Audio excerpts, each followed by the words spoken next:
Assalamualaikum warahmatullahi wabarakatuh.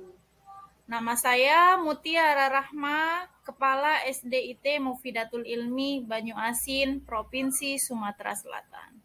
Video ini tentang refleksi, motivasi, dan belajar merupakan tugas saya dalam mengikuti BIMTEK Semangat Guru 2 yang diselenggarakan oleh Kemendikbudristek Republik Indonesia.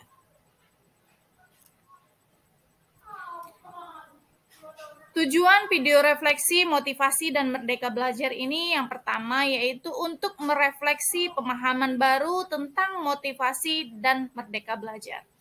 Kemudian yang kedua yaitu mengenali kebutuhan diri, menyadari kebutuhan sebelum dan dalam menentukan sikap. Yang ketiga yaitu menetapkan tujuan yang berorientasi pada proses bukan pada hasil. Motivasi dan merdeka belajar. Menurut teori Maslow, motivasi dibagi menjadi dua, yaitu motivasi konten dan motivasi proses, di mana dalam motivasi konten dan motivasi proses ini dibagi dalam dua bidang, yaitu yang berbasis perkembangan dan berbasis kekurangan. Kalau berbasis perkembangan itu terdiri dari kebutuhan aktualisasi diri, kemudian kalau berbasis kekurangan itu terdiri dari kebutuhan harga diri, kebutuhan relasional, kebutuhan rasa aman, dan kebutuhan fisiologi.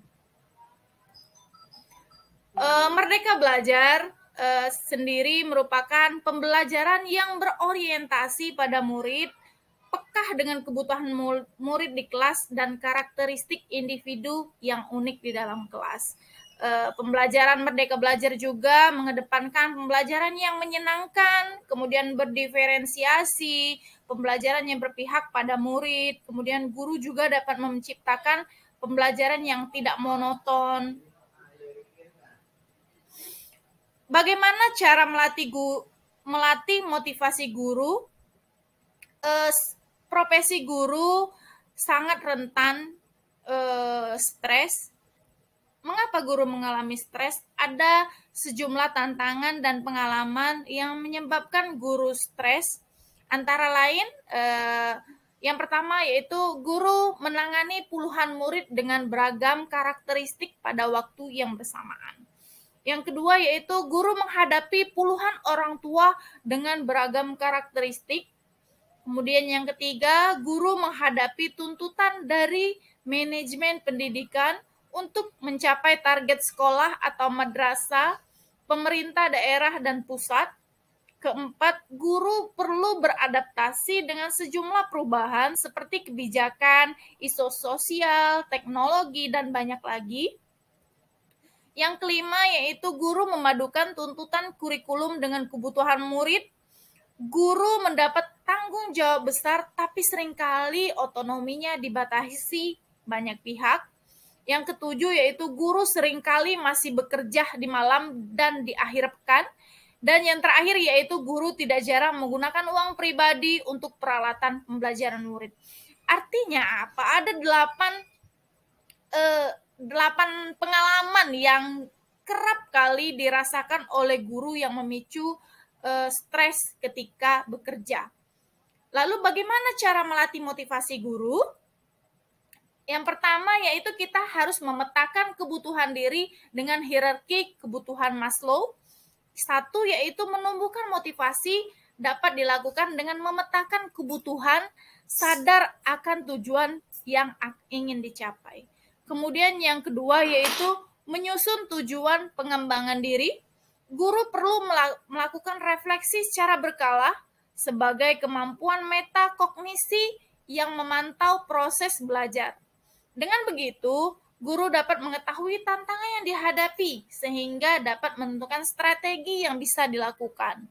Dengan menetapkan tujuan belajar yang menyusun rencana pribadi atau personal plan secara sistematis.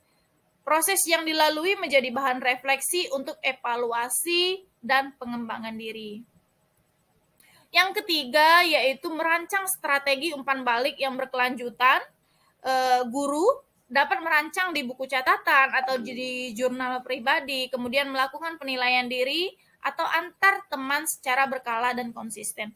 Dan strategi umpan balik ini menurut saya sangat penting sekali karena kita tidak tahu apakah siswa itu sudah paham dengan apa yang kita jelaskan, ataupun rekan kerja kita tidak tahu bagaimana kita sendiri atau pribadi kita sendiri jika tidak ada umpan balik, tidak ada sharing, tidak ada session tanya jawab, kemudian juga kita juga harus bisa tahu apa kekurangan kita sehingga teman-teman kita atau rekan kerja kita bisa memberikan masukan.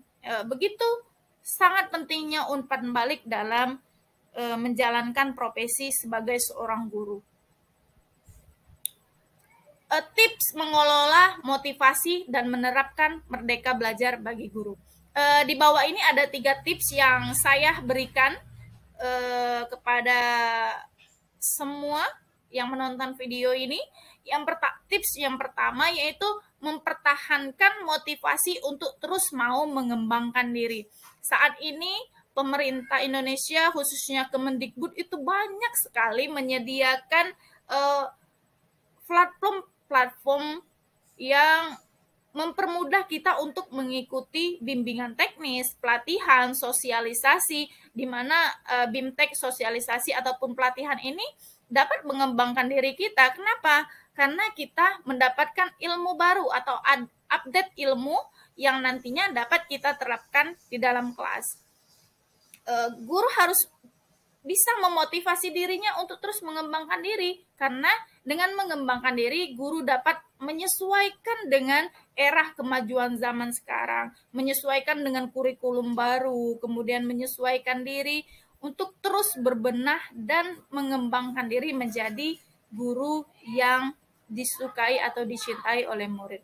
Kemudian yaitu tips yang kedua, mengajar komunitas untuk mempunyai tujuannya sama. Jadi bentuk komunitas di lingkungan sekolah yang dimana komunitas ini untuk membahas hal-hal yang baru yang nantinya sangat bermanfaat untuk kemajuan di sekolah ataupun kemajuan di kelas. Kemudian mengimplementasikan merdeka belajar di dalam kelas. Dengan guru mengembangkan diri secara baik, maka dapat mengimplementasikan merdeka belajar di dalam kelas dengan optimal. Demikian yang bisa saya sampaikan atau presentasi dalam kesempatan ini. Semoga bermanfaat. Saya akhiri. Wassalamualaikum warahmatullahi wabarakatuh.